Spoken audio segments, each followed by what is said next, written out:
During Educating Yorkshire, Year 10 student Tom pushed everyone to the limit.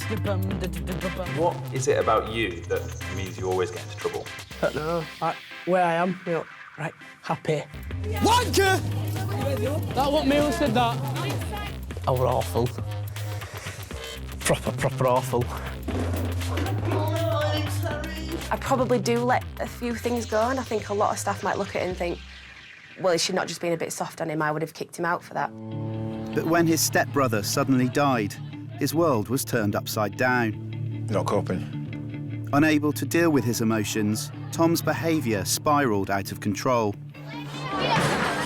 They were like hate, anger, everything. Come on, you should be in lesson.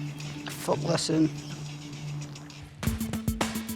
Now, 1 year on, with his tough Year 10 behind him and about to start college, how will 17-year-old Tom look back on his school days? Is there anything he wishes he'd known?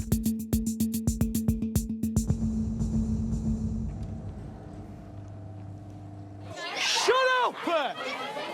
Should we do a beatboxing duo? Thomas, you should be reading it now and writing it down. I'm starting to lose my patience. I'm going. Fucking hell. Oh, I'm all right, dickhead.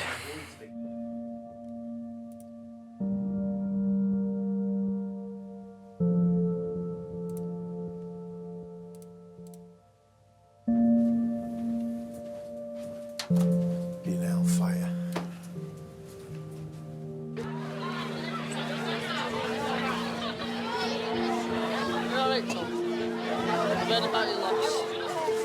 My stepbrother died last night.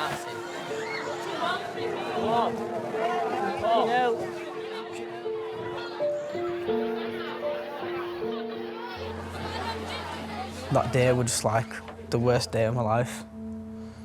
He was my stepbrother, but I didn't class him as my stepbrother. I classed him as my real brother. We were close. I didn't really get to have much time with him, but the time that I did, they were probably the best times. Just wish they were longer. Shall I turn it on for you? If you need a minute outside, you take it, all right? I've never experienced anything that bad before, so I don't really know the feeling. But if I had to say it in a word, I'd probably just say heartbroken, but it was probably worse than that. You got a pen, Thomas? I did try to do my work, but I just couldn't. If you need to talk, I'm always here, you know that, don't you? Yeah. I liked to keep it to myself and only talk to the people that I wanted to talk to when I wanted to. Let's go in, it's cold. It's not cold. Please. Oh, I'm soft. So am I. I've been crying my eyes out. Just because you cry, it doesn't make you soft. It just makes you a human being. I didn't like crying in front of people. Obviously, I was a teenager. It's like, if you cry, you're a pussy and you're a weak person. Plus, crying brings attention to yourself, and I didn't really want, loads of attention. But I should have just cried if I felt like crying. What can we do in school to help? No. I'd rather, just be on my own. Looking at it now, I realised that they were only trying to help. But talking about it made me more upset. And then the more upset I got, in a way, the more angry I got. Don't look at me like you know me. Following the shock of his stepbrother's death, Tom's behaviour became more aggressive. I need a fucking cig, mate. And the school struggled to contain him. I got kicked out for eating a dairy milk and telling my teacher to fuck off. Anything that I could that were naughty in school, I'd just try and do.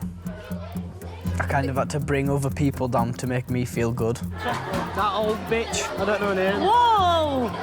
That's not nice. Looking at it now, it was just the wrong way to handle it. Having run out of options, head teacher Mr. Mitchell felt he had to step in. I think in the circumstances, compassionately is the best way forward.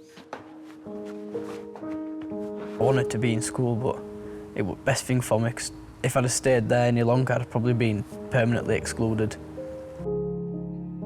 Looking back on it now, I do realise that the teachers were just trying to help me get through it. I didn't realise it then, but I do now. I thought they were against me, but everyone were on my side. After a period of compassionate leave, Tom returned to school and managed to complete his GCSEs. One person who really helped him through his tough Year 10 was English teacher Miss Sinclair. She's mint. She almost knew me better than I did. Probably wouldn't have got through it without her as quickly as I did. Now that he's older and wiser, he wants to meet Miss Sinclair off school grounds to explain his behaviour following the death of his stepbrother. Looking back on it now, I realised that I was just acting like a proper diggy. People came up and asked me and said, "Oh, are you all right?" And "Oh, everything's going to be all right, it'll get better in time." It's made me angry, because like obviously at that time you don't want to be thinking about later on and being happy. People don't know what to say though, do they? You know. I didn't know what to say to you. I didn't know what to say to myself. No. If I could go back, I'd just say, "What are you doing? There's no need for that at all, mate. Not at all. Just chill out, mate. It will get better, no matter if you do nothing about it. It'll still get better." It's really good advice. I just didn't see it that way at the time. You'd never see it. You never see it. I know. I don't really like listening to people, to be honest. Nah. But I suppose they're right, sometimes. What advice would you give other youngsters that might have gone through this in their lives? I'd just say, if people are coming up to you, asking you how you are, don't just like throw it back in the face. Yeah. If people are trying to help you, just let them do it. Yeah. Because it will help. I don't often get this, to see students when they've left and they've actually become the person that they should be. Mm. And you've done that. Oh, thank you. I am genuinely really proud of you. Quite proud of myself. You should be proud of yourself. I am proud of myself. In a way, you've helped me through it. And just thanks for being there for me. You're welcome. Even though I didn't ask you to, but you did anyway. Hashtag amazing, you know. It's that way. Let's go do it that way. Oh, is it that way? Yeah. Hashtag amazing. Thank you. I think I've learned that talking to people helps. Crying only makes you human. And that messing about gets you nowhere. They're the three things that I've probably learned. And another thing I realised as well, because I thought, you know, when you got older, I thought that's when you were supposed to die.